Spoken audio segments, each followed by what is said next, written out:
Mrs मीनार, अब तो आपको यकीन हो गया होगा कि फार्म हाउस में आग लगना कोई हादसा नहीं था। यहाँ पे गोलियां चली थी, गोलियां। सर। हाँ बेटी। सर, पुलिस की फॉरेंसिक रिपोर्ट के मुताबिक उस वक्त यहाँ पे जो थे वो सब आग में जलकर राख हो गए थे और उनकी बाकी बची जो हड्डियां हैं वो अभी भी उन्हीं के लैब में है। तो एक काम करो, उन हड्डियों को अपने फॉरेंसिक लैब में भिजवा दो, डॉक्टर सारुंखे के पास। Yes sir. What nonsense! मुझे अपने पापा का अंतिम संस्कार करना है। देखिए मैडम, पहले हमें ये पता लगाना कि एग्जैक्टली यहाँ पे हुआ क्या था, फिर आपके पिता की हड्डियों की शिनाख्त भी अभी बाकी है, तब तक आपको इंतजार करना ही पड़ेगा। सर ये देखिए क्या मिला, साइड से थोड़ा जलाऊंगा।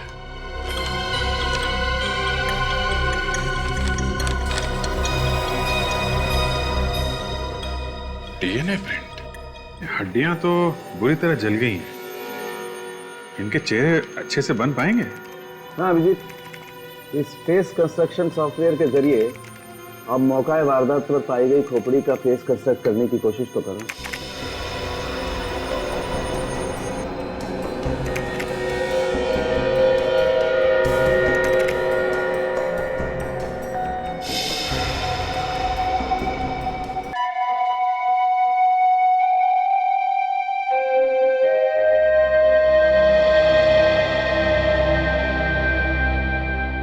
केशव जी, आप जो कर रहे हैं ना, मुझे नहीं लगता आप सही कर रहे हैं। मुझे ऐसा लगता है आपको एक बार फिर से सोच लेना चाहिए।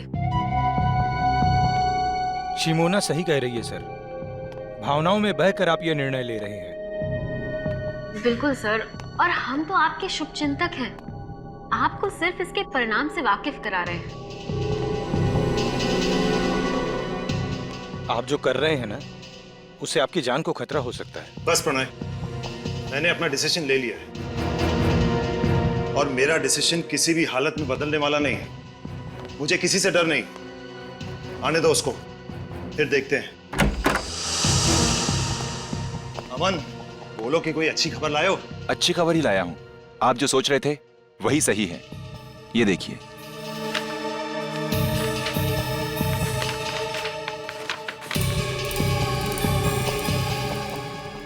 शिमोना, वो कागजात देना। जी। पेन।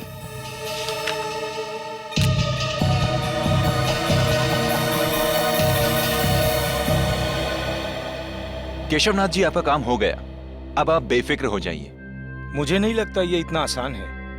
ये बात पता लगते ही तूफान आने वाला है। तो फिर आने दो तूफान, हम तैयार हैं।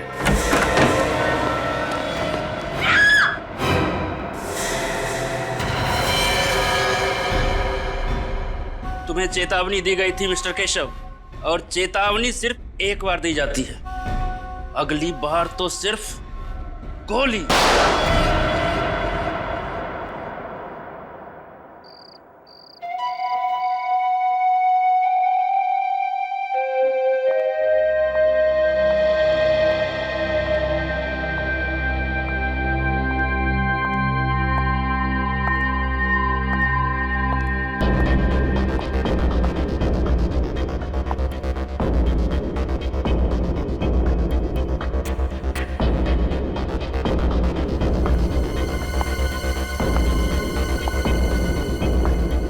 No signs. All books. Shelf number 2. ये।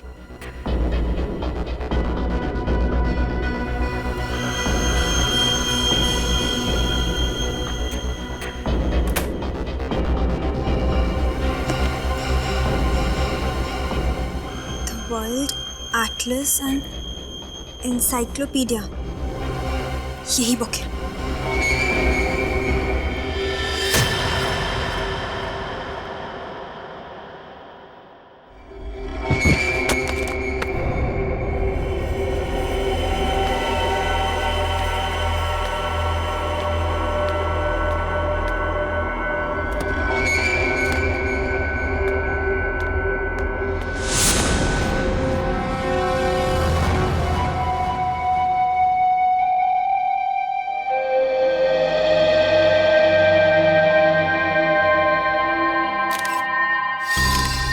इसके गले में छेद है, किसी नुकीली चीज से वार किया गया है और शायद उसी वजह से इसकी मौत हो गई। लेकिन सर, हमें तो ऐसी कोई चीज मिली नहीं यहाँ से। हो सकता है खूनी अपने साथ ले गया।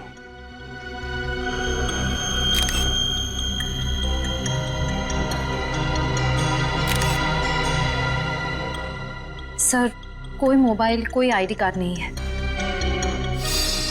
सर, एक मिनट।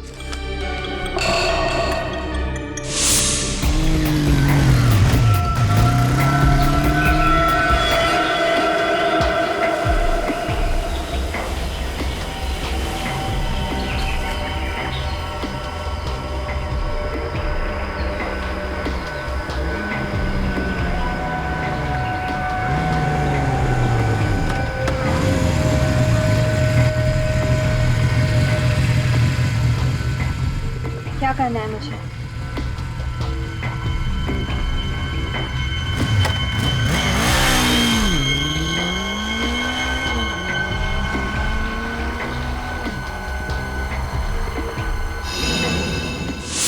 ये चिट्ठी इसकी जेब से मिली है। सेंट्रल लाइब्रेरी, तीसरा माला, शेल्फ नंबर 2। ये लड़की रात के 1:30 बजे वर्ल्ड एटलस बुक लेने के लिए आई थी यहाँ पे। क्यों? हाँ सर, और सर वो किताब यहाँ से गायब भी है। ओह, बड़ी अजीब बात है। रात के 1:30 बजे ये लड़की यहाँ वर्ल्ड एटलस बुक लेने आती है और उसी की मौत हो जाती है, और वो बुक भी यहाँ से गायब है। इसका मतलब है कोई और भी था जो बुक लेने के लिए आया था। उस किताब में ऐसा क्या हो सकता है? सर वो तो एक सिंपल मैप्स की बुक है। बुक भले ही सिंपल हो, लेकिन कोई ना कोई बात तो जरूर है सर। लगता है उस बुक के साथ छेड़छाड़ की गई होगी। सचिन, बाहर जाके पता करो किसी ने इन लोगों को अंदर बाहर आते जाते देखा है क्या? ये वर्ल्ड एटलस बुक आखिरी बार कौन लेके गया था? सर एक मिनट।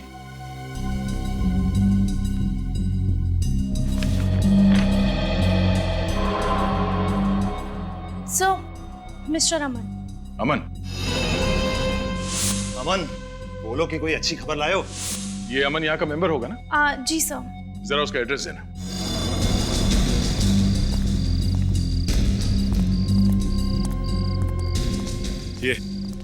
ये पीछे का गेट तो हमेशा बंद रहता है। अगर वो लड़की यहाँ से आई है इस तरफ से, वो जो औरत कैंडल बेच रही है उसे पता होगा।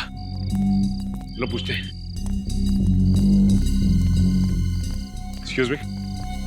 10 का एक कैंडल है सर, कितने कैंडल्स दूं?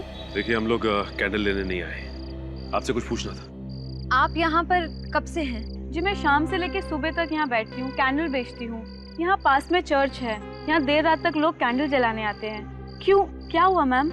देखिए, ये सामने जो लाइब्रेरी है ना, वहाँ पे एक खून हो गया। मुझे लगा ही था उस लाइब्रेरी में कुछ तो गड़बड़ हुआ है। अच्छा, आपको ऐसा क्यों लगा कि लाइब्रेरी में कुछ गड़बड़ है? सर वो कुछ देर पहले। राजू, गाड़ी निकाल जल्दी। मैडम, 10 रुपए का एक कैंडल है, प्लीज ले लीजिए मैम। शिमोना, वो कागजात देना। जी। मुझे नहीं चाहिए मैम। कहा ना नहीं चाहिए ma'am please. Driver, city market जल्दी। क्या 2 बजे रात को वो सिटी मार्केट जाना चाहती थी? आपने ठीक से सुना था? जी हाँ, मैंने बराबर सुना था। आपने उसका चेहरा तो देखा होगा ना? जी हाँ, मुझे याद है। मिस्टर अमन का यही घर है? जी हाँ। और ये?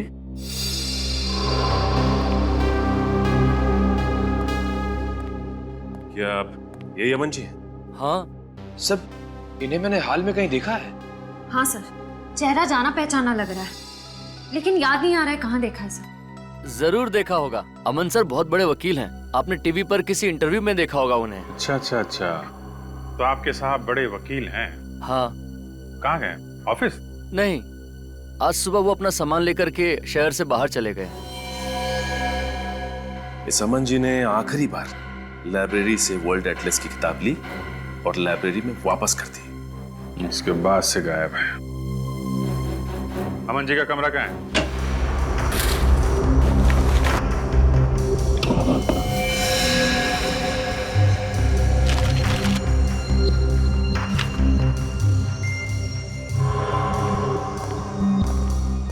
सर अलग अलग देशों के कटे हुए नक्शे मिले हैं।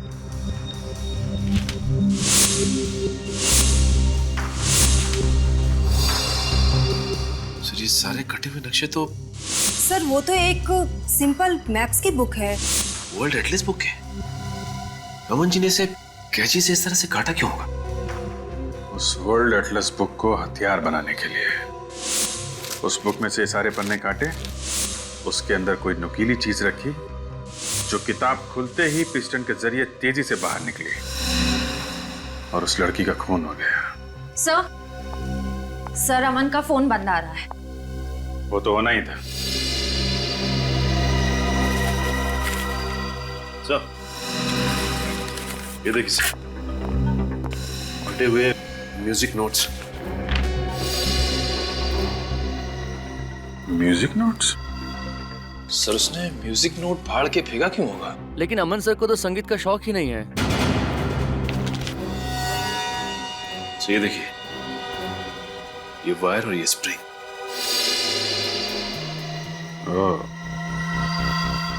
मिस्टर अमन का लाइब्रेरी से वर्ल्ड एटलस बुक का लाना, उसके पन्नों के साथ छेड़छाड़ करना और वापस बुक लाइब्रेरी में रख देना। उसके बाद एक लड़की का लाइब्रेरी में से उसी बुक को लेना और उस बुक से उसका खून हो जाना और मिस्टर अमन का गायब हो जाना। ये कोई इत्तेफाक नहीं है, साजिश है, साजिश। सोची समझी साजिश। रात के 1:30 बजे एक अनजान औरत सेंट्रल लाइब्रेरी में घुसती है और वहां से एक ऐसी किताब उठाती है जिसके अंदर हथियार छुपा के रखा गया था और शायद कोई संदेशा भी। और उसी हथियार से उस अनजान औरत का खून हो जाता है। फिर कोई वो किताब चुरा लेता है, वो भी एक अनजान औरत। सर मुझे ऐसा लगता है कि दोनों औरतों को वर्ल्ड एटलस की जरूरत होगी और बुक एक ही थी, इसलिए दोनों में झगड़ा हो गया।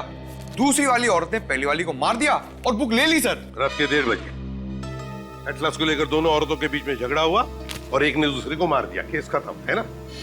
वाह। सर अजीब बात यह है कि लाइब्रेरी से किताब चुराने के बाद वो औरत अपने ड्राइवर से कहती है कि वो उसे सिटी मार्केट लेकर जाए। सर इतनी रात में सिटी मार्केट में ना तो कोई दुकान खुली होगी, ना ही कोई कॉफी शॉप। वही तो रजत, वही तो समझ में नहीं आ रहा है कि क्यों। सर ऐसा भी तो हो सकता है कि वो औरत सिटी मार्केट के आसपास ही कहीं रहती हो। नहीं सूरज, अगर ऐसा होता तो वो अपने ड्राइवर से कहती कि हम घर ले चलो। सिटी मार्केट ही क्यों? सिटी मार्केट ही क्यों? उस औरत के बारे में क्या पता चला जिसका लाइब्रेरी में खून हुआ? सर अभी तक तो कुछ पता नहीं चला है। सर उसके लापता होने की भी किसी ने कंप्लेंट दर्ज नहीं करवाई है। हम लोग क्रिमिनल रिकॉर्ड चेक कर रहे हैं। सर ये स्केच बन गया। सर यही वो अनजान औरत है जो बुक लेकर भागी थी। सर इस औरत को मैंने किसी न्यूज में देखा था सर।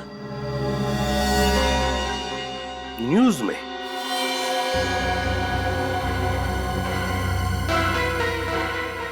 न्यूज में? अब याद आ गया, अब याद आ गया। उद्योगपति केशवनाथ जी के फार्म हाउस में जो आग लगी थी उसकी खबरें सारे अखबारों में छपी थी। उसी में मैंने इन दोनों का फोटो देखा है। सर ये हादसा तो 2 हफ्ते पहले ही हुआ था। पूर्वी सर, ये अखबार में जिस औरत का फोटो है उसकी शक्ल और ये स्केच वाली औरत की शक्ल कितनी मिलती जुलती है। सर लेकिन ये तो शिमोना है।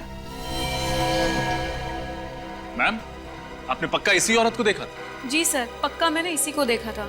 सर अगर शिमोना जिंदा है तो अमन ने पुलिस में झूठी रिपोर्ट क्यों लिखवाई? सर और शिमोना ने लाइब्रेरी में उस लड़की की हत्या क्यों की? कोई ना कोई राज जरूर था केशवनाथ जी के फार्म हाउस में जो उस आग में जलकर खाक हो गया। सारे चक्कर के पीछे ये अमन ही है। अमन?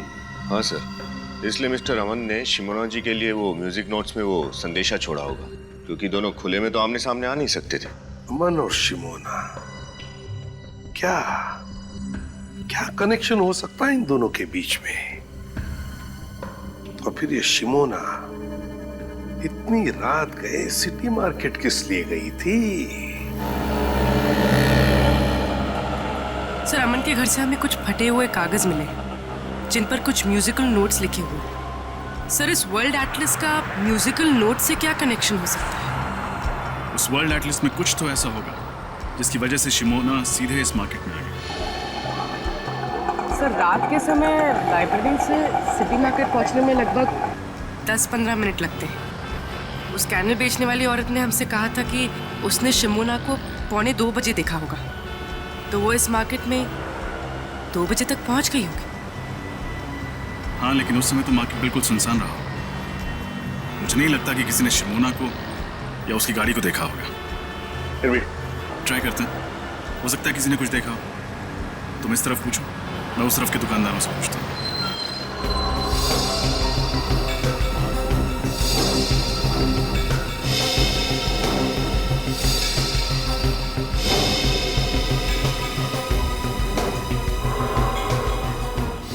सर आखिर आप क्या ढूंढ रहे हैं? हम कह रहे हैं ना कि अमन सर ने कोई गैर कानूनी काम नहीं किया है। गैर कानूनी काम नहीं किया तो फिर अचानक क्यों गायब हो गए? मुझे नहीं पता।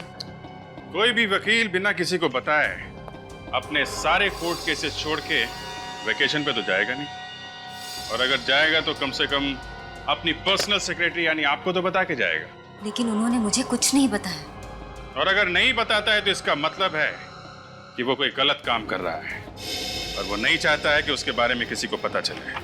नहीं, अमन सर कभी कोई गलत काम नहीं कर सकते, और वाकई में हमें नहीं पता है कि वो गए कहाँ हैं। इतना जरूर पता है कि वो हमें कांटेक्ट जरूर करेंगे, वो भी सही समय पर।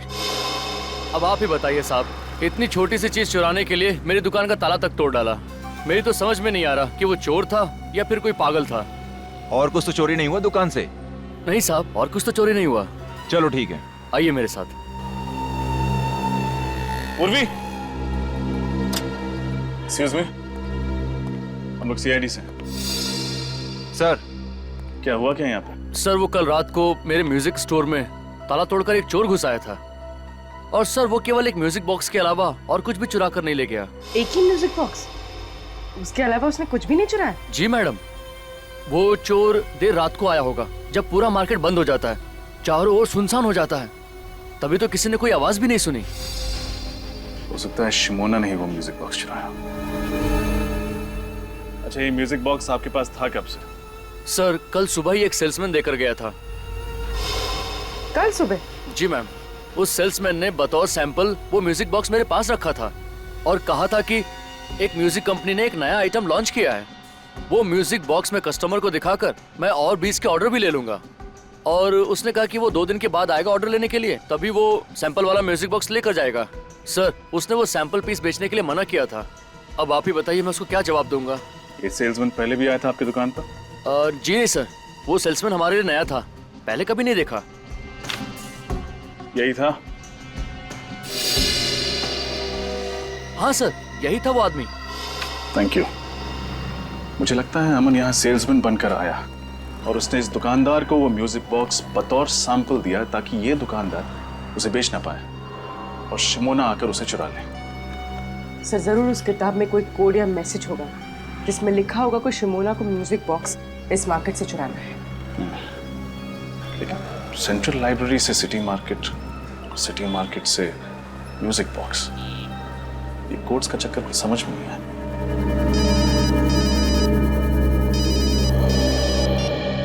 हाँ सचिन, क्या? ठीक है। क्या हुआ सर? कल रात इस शहर के 2 और म्यूजिक स्टोर से ऐसे ही म्यूजिक बॉक्सेस चुराए गए। अमन जी का और शहर के जाने माने स्टील बैरन मिस्टर केशवनाथ, इनके बीच क्या रिश्ता था? सर मिस्टर केशवनाथ अमन सर के क्लाइंट थे और वो अक्सर हमारे ऑफिस में आया करते थे। अमन सर मिस्टर केशवनाथ का लीगल काम संभाल रहे थे जो गुप्त रखा गया था। जी सर, और इसी सिलसिले में एक दिन उनकी बेटी मीनार भी हमारे ऑफिस में आई थी सर। मीनार तुम? मैम हम लोग यहाँ पे कुछ इंपॉर्टेंट काम कर रहे हैं, प्लीज आप बाहर जाइए। तुम चुप करो और निकलो यहाँ से। और तुम अमन, अगर मेरे पापा को बहकाना बंद नहीं किया ना तो उसका नतीजा बहुत बुरा होगा। मैम ये आप क्या कर रही हैं? पागल हो गई है क्या आप? मिस्टर अमर केशवनाथ जी का ऐसा कौन सा गुप्त काम संभाल रहे थे जिसकी वजह से मिसेस मीनार को उन्हें जान से मारने की धमकी देनी पड़ी? सर हमें वाकई में कुछ नहीं पता, क्योंकि अमन सर मिस्टर केशवनाथ का काम खुद संभालते थे। हाँ सर, और इस केस के बारे में उन्होंने मुझे भी कुछ नहीं बताया सर। सर। हाँ बेटी। सर केशवनाथ जी के कोई भी लीगल पेपर्स इस ऑफिस में नहीं है, मगर सर ये मिसेस मीनार को अमन पे इतना गुस्सा क्यों आया? और सर ये अमन फार्म हाउस में लगी आग के सिर्फ एक गवाह थे, या वो जानते थे कि आग लगने से पहले वहां क्या हुआ था? ये तो केशवनाथ जी के फार्म हाउस पे जाके ही पता चलेगा। जरा मिसेस मीनार को भी वहां बुलवाओ।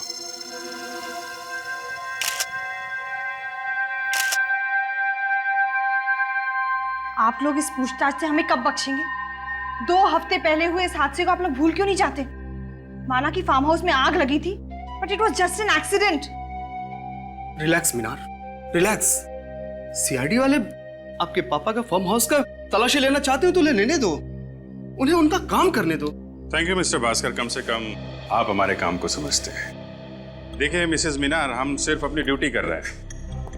इस फार्म हाउस में जो आग लगी और जिसमें आपके पिताजी और उनके 2 एसोसिएट जल के मर गए, आपको ये मालूम होगा कि उसकी रिपोर्ट मिस्टर अमन ने लिखवाई थी। तो हुआ ये है कि मिस्टर अमन अभी लापता हो गए, और सिर्फ इतना ही नहीं, सेंट्रल लाइब्रेरी में हुए एक गुमनाम लड़की के कत्ल में भी उसका हाथ है। मुझे ये नहीं समझ में आ रहा कि एक लाइब्रेरी में हुए कत्ल का इस फार्म हाउस के जलने से क्या मतलब है? यहाँ आग कैसे लगी, कब लगी, पुलिस इसकी तहकीकात कर रही है। और तहकीकात में ही पता चला है कि अमन को आपने बंदूक दिखा के धमकी दी थी। क्यों? क्योंकि अमन एक नंबर का धोखेबाज है। उसने मेरे पापा की आंखों में धूल झोंक कर करोड़ों रुपयों का कबूल किया है, और इससे आप ये कैसे कह सकते हैं कि मैंने अमन को कुछ किया है? ठीक है, फिलहाल अभी हम आपकी बात पे विश्वास कर लेते हैं, लेकिन सर ये बाहर पेड़ में धंसी हुई मिली। बंदूक की गोली? इसका मतलब इस फार्म हाउस में गोलियां भी चली। Oh my God. ये गोली चलने वाली बात अमन ने पुलिस रिपोर्ट में क्यों नहीं लिखवाई? ये वीणा का है, ये संतूर का है, और ये सितार का है। ये तीनों एक ही राग पर है, लेकिन इनके वाद्य यंत्र अलग अलग हैं। मैं आपको इनके राग सुनाता हूं।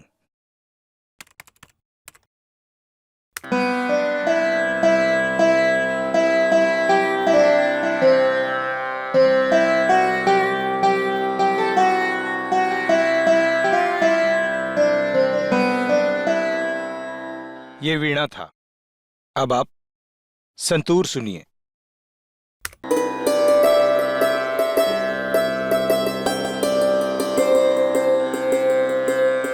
ये सितार का है।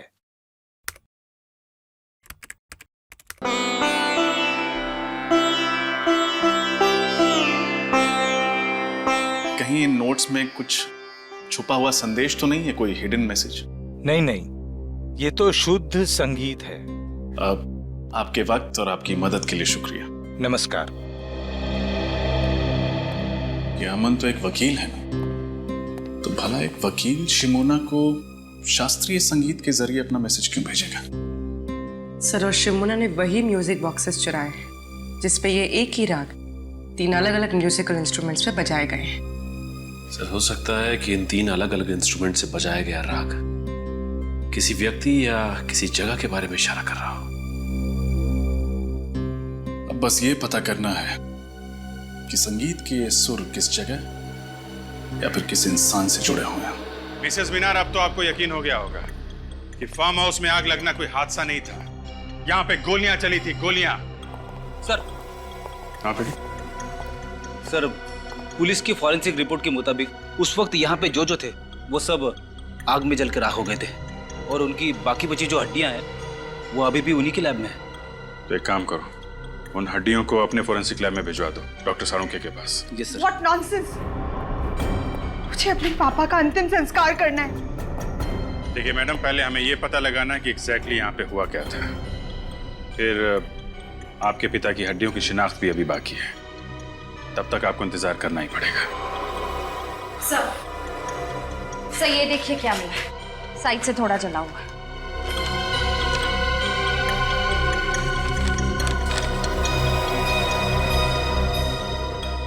DNA print. हड्डियां तो बुरी तरह जल गई हैं। इनके चेहरे अच्छे से बन पाएंगे? हाँ अभिजीत, इस फेस कंस्ट्रक्शन सॉफ्टवेयर के जरिए आप मौका वारदात पर पाई गई खोपड़ी का फेस कंस्ट्रक्ट करने की कोशिश तो करो।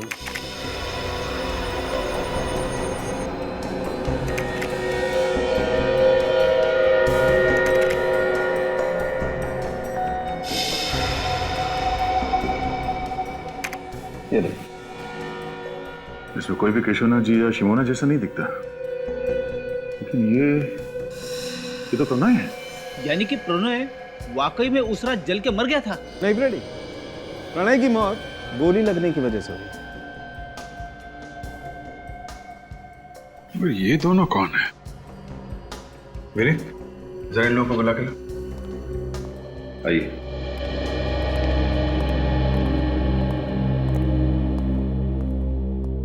जरा इन दो चेहरों को देखिए, इनको पहचानते हैं आप लोग? कभी ये देखा है? इनमें से हम किसी को नहीं जानते। हमें क्या पता कौन है ये लोग? सर आपका शक सही निकला। घटनास्थल से लाई गई सारी हड्डियों का डीएनए टेस्ट मिल गया। किसी का भी डीएनए मिसेस मीनार के डीएनए से नहीं मिलता। यानी वाकई में केशवनाथ जी जिंदा है? पर मेरे पापा हैं कहाँ? उन्होंने अब तक फोन क्यों नहीं किया? हम लोग जल्दी पता लगा लेंगे, अभी आप लोग जा सकते हैं। अच्छा तारिका, वो फार्म हाउस पे जो डीएनए की रिपोर्ट मिली थी उसका क्या हुआ? ये डीएनए प्रिंट एक 25 से 30 साल की औरत का है जिसका केशव नाथ जी के साथ जेनेटिक लिंक है। और एक बात सर, ये औरत को एक बहुत ही असामान्य बीमारी है, एक्वाजेनिक प्लूराइटिस।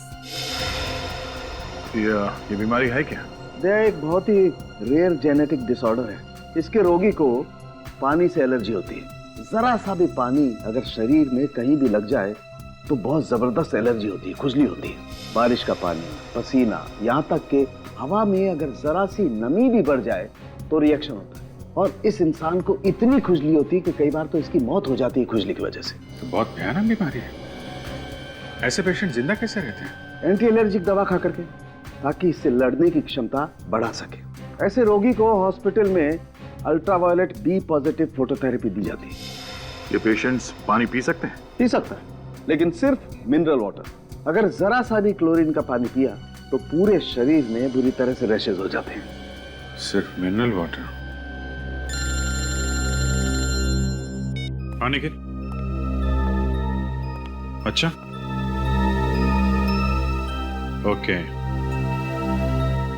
ठीक है, ओके। क्या हुआ? लाइब्रेरी में जिस अनजान लड़की की लाश मिली थी उसका नाम बिंदु है।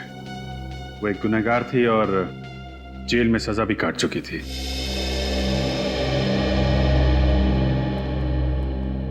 सीआईडी मुंबई टीम से आपसे सुबह फोन पे बात हुई थी। यस सर, बैठिए ना। जी नहीं, इट्स ओके। आपको बिंदु के बारे में जानकारी चाहिए ना? जी हाँ, क्या बता सकते हैं आप बिंदु के बारे में? ये तो आपको किमी ही बता सकती है। किमी? कौन किमी? किमी और बिंदु दोनों एक ही सेल में थी और दोनों एक ही दिन रिहा हो गए।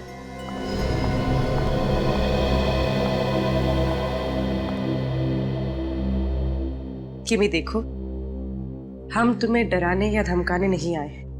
हम बस ये जानने आए हैं कि तुम बिंदु के बारे में क्या जानती हो। वो बिंदु क्या? बिंदु ने मेरे को पैसे का लालच दिया था और बोला था किसी काम में उसका साथ देने को। कैसा काम? वो तो सर उसने नहीं बताया। किसने सौंपा था काम? सब ये भी नहीं बताया उसने। बोला था टॉप सीक्रेट है। और साहब मैंने पूछा भी नहीं, अपने को तो सिर्फ पैसों से मतलब था साहब, इसलिए नहीं पूछा। कहाँ गई थी तुम उसके साथ? Central library, Mumbai. Central library? इसका मतलब बिंदु पहले भी गई थी लाइब्रेरी? हाँ सर। क्यों गए थे तुम दोनों वहां? सर बिंदु और मैं सॉफ्टवेयर इंजीनियर बनकर गए थे उस लाइब्रेरी में। बिंदु को कुछ कंप्यूटर से जानकारी चाहिए थी और मैं बाहर निगरानी कर रही थी कि अगर कोई आसपास दिखाई दे तो तुरंत इत्तला कर दूं बिंदु को। पर वो जानकारी जो उसे चाहिए थी उसे मिली? नहीं सर। सर, लाइब्रेरी के कंप्यूटर से ऐसी क्या जानकारी हासिल करना चाहती थी बिंदु? पता नहीं, लेकिन ये पक्का है कि फार्म हाउस पे किए गए खून का राज जरूर उस लाइब्रेरी में छुपा है। मुझे प्रणय को वहां जाने ही नहीं देना चाहिए था। केशवनाथ जी की प्रॉब्लम में उसको पढ़ने की क्या जरूरत थी? किस प्रॉब्लम की बात कर रही हैं? प्रणय और शिमोना केशवनाथ जी के बिजनेस एसोसिएट थे। केशवनाथ जी को अपनी बेटी मीनार पर बिल्कुल भरोसा नहीं था, इसलिए वो चाहते थे कि अपनी जायदाद को किसी ट्रस्ट में रख दें।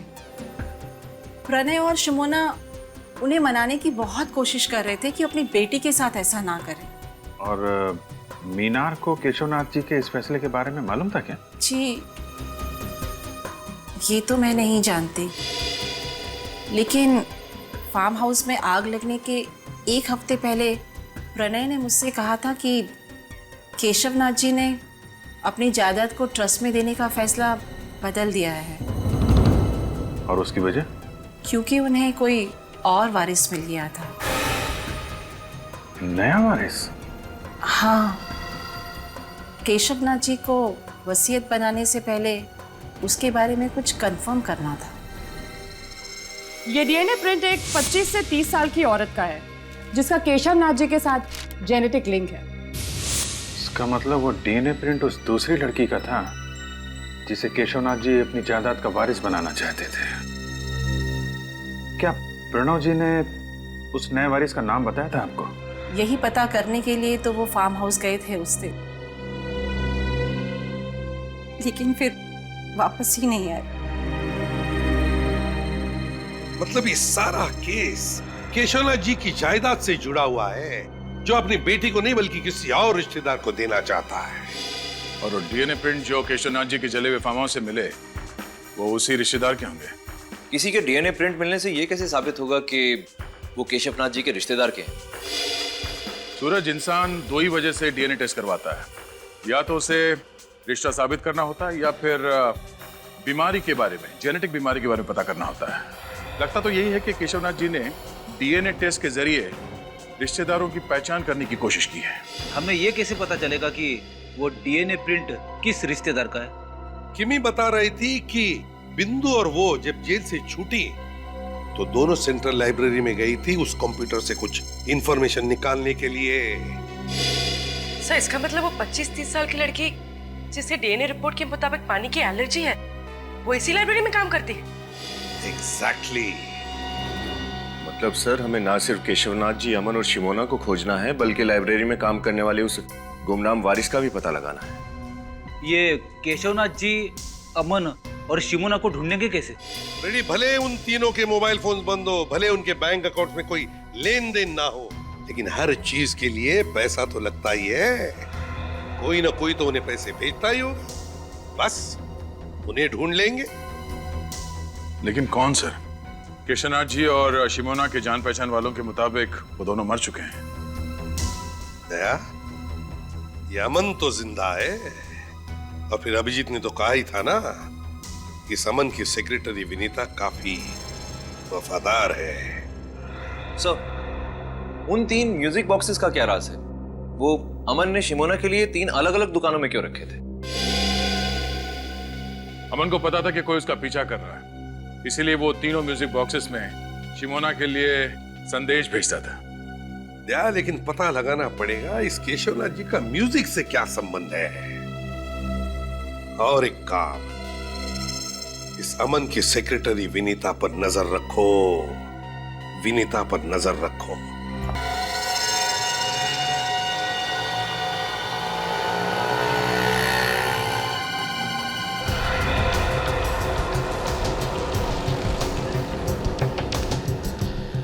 दोस्त तो इस समय तक बाहर आ जाती है, आज कहाँ रहेगी?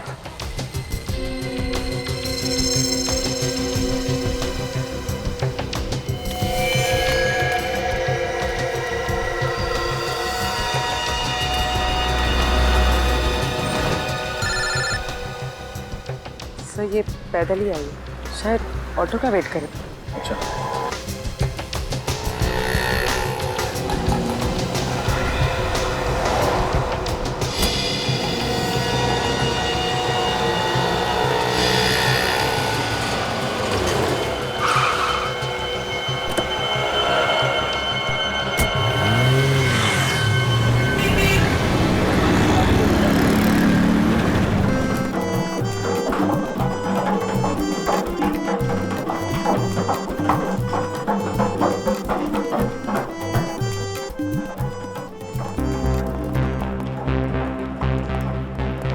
निखिल जरा देखो अलंकार जी कहाँ है।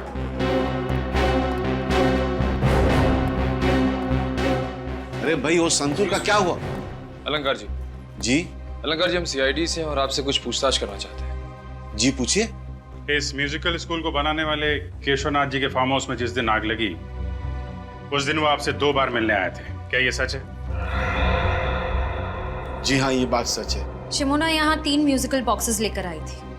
कहाँ हैं वो बॉक्सेस? अब उस लड़की का नाम शिमोना है या नहीं मुझे पता नहीं, मैंने तो कभी पहले उसे देखा तक भी नहीं। वो यहाँ बॉक्स लेकर आई थी या नहीं? एक लड़की आई तो थी। केशवनाथ जी और अमन के कहने के मुताबिक मैंने वो बॉक्सेस लेके चेक करके अपने पास रख ली। हमें वो बॉक्स चेक करना है।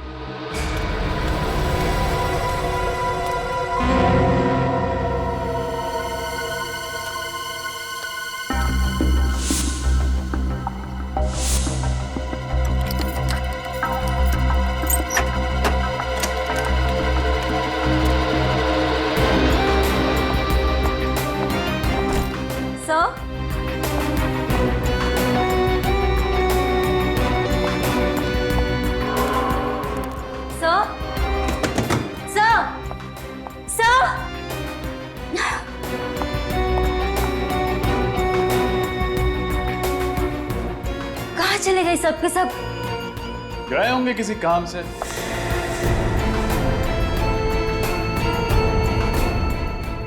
आप लोग यहाँ?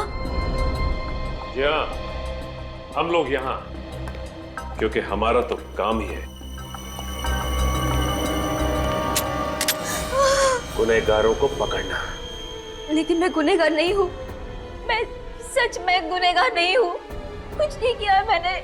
गोली मत चलाना प्लीज। बंदूक पीछे रखो। बहुत डर लगता है मुझे बंदूक। और झूठ बोलने से डर नहीं लगता?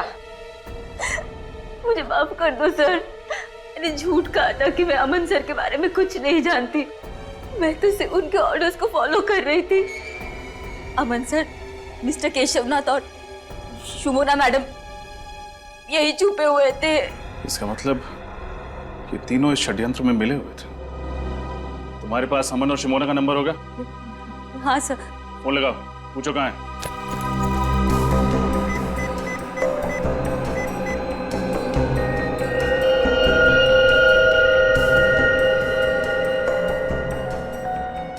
अमन सर का फोन स्विच ऑफ है। शिमोना का नंबर ट्राई करो।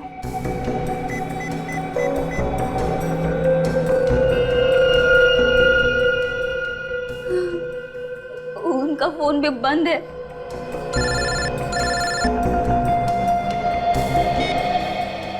Yes sir. क्या? तो इस वजह से अमन, शिमोना और केशवनाथ को यहां से गायब किया गया है? सर हम लोग आ रहे हैं। क्यों सर? कुछ नहीं सचिन, केस खत्म करने का टाइम आ गया। नैना, उनको भी बुलाकर ले आओ। दोनों नई ट्रेनीज हैं, उनको अच्छा लगेगा। हाँ, लंच टाइम हो गया है, भूख तो लगी होगी। बिल्कुल।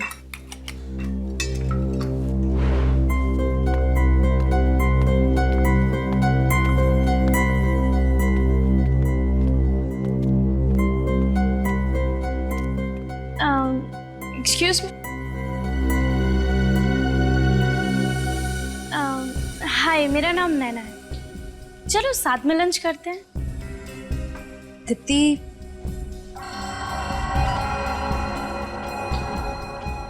लंच के लिए बुला रहे हैं। ठीक है पूजा। ठीक है, हम आते हैं।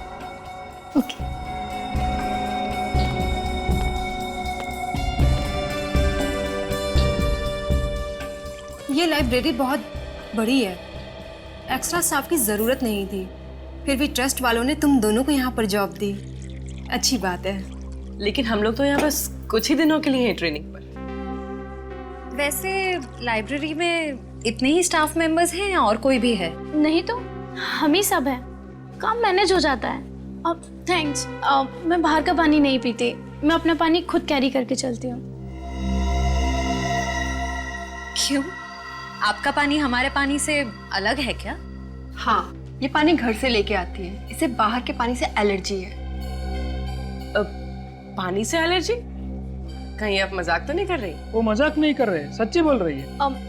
एक्चुअली क्या है, मैं अगर क्लोरीन का बाहर का पानी पीऊँ तो उससे मेरी मौत भी हो सकती है। इसके रोगी को पानी से एलर्जी होती है और इस इंसान को इतनी खुजली होती है कि कई बार तो इसकी मौत हो जाती है खुजली की वजह से। ये पेशेंट्स पानी पी सकते हैं? पी सकता है, लेकिन सिर्फ मिनरल वाटर। अगर जरा सा भी क्लोरीन का पानी पिया तो पूरे शरीर में बुरी तरह से रैशेज हो जाते हैं। क्या? I am so sorry. No no, it's okay.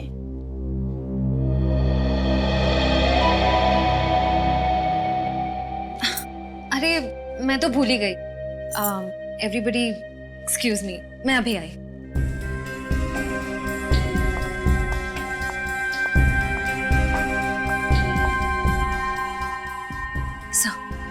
Sir, नैना वही लड़की है जिसे केशवनाथ जी अपना वारिस बनाना चाहते थे। क्या वसीयत उसके हाथ लग गई? नो, फिर तो वो नैना पर हमला करने की जरूर कोशिश करेगा। डोंट वरी सर, हम नैना पर नजर रखेंगे। Yes sir. नैना बैठो। तुमने अभी तक वो लिस्ट नहीं बनाई। रजिस्टर में नए बुक्स के स्टॉक की एंट्री करनी थी, वो कब करोगी? सर वो मुझे कुछ नहीं सुनना है। आप सब घर जा सकते हो, लेकिन नैना तुम अपना काम खत्म करके ही घर जाओगे। Okay sir.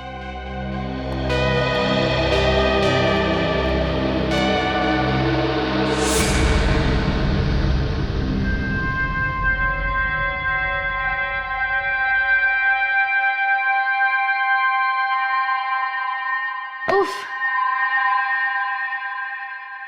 11:30 बज गए। ये भी कोई तरीका है काम करवाने का?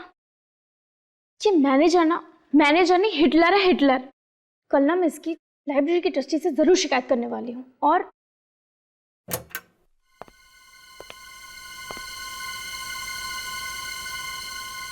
कौन है? सिक्योरिटी, सिक्योरिटी, कौन है? कौन है? कौन है वहां?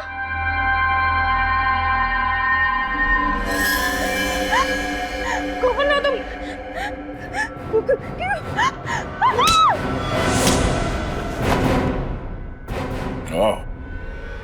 तुम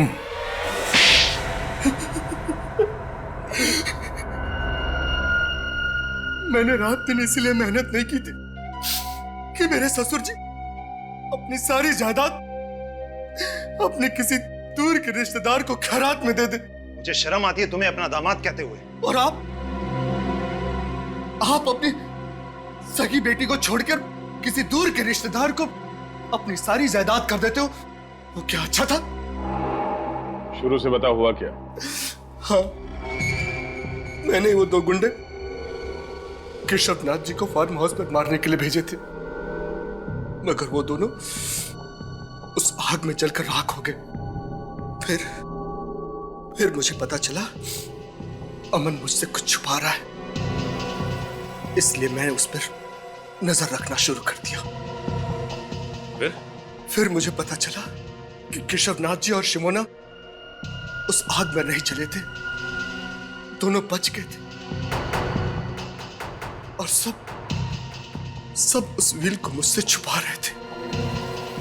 और अमन को पता चल गया था तुम्हारे इरादों के बारे में, इसलिए उसने खुफिया तरीके से शिमोना को वो वसीयत कहाँ है ये बता दिया। हाँ। और इसी चक्कर में वो बिंदु मारी गई, जिसे तुमने यहाँ सिर्फ इसलिए भेजा था कि वो ये पता लगाए कि वो रिश्तेदार है कौन जो यहाँ काम करती है ना? हाँ। केशवनाथ जी के फार्म हाउस में आग किसने लगाई? वो आग मैंने लगाई थी सर। ताकि लोगों को लगे कि केशवनाथ जी और शिमोना और प्रणय उस आग में तीनों जलकर मर गए। अब तुम सारी जिंदगी जेल के सलाखों के पीछे अपने गुनाहों की गिनती करते रहना। अब मिस्टर अमन, आपने केशवनाथ जी की मदद की, अच्छा काम किया, मगर मदद करने का तरीका गैर कानूनी था। आपने खून किया है बिंदु का, और शिमोना जी आपने इसमें इनका साथ दिया। आप दोनों को भी गिरफ्तार किया जाता है।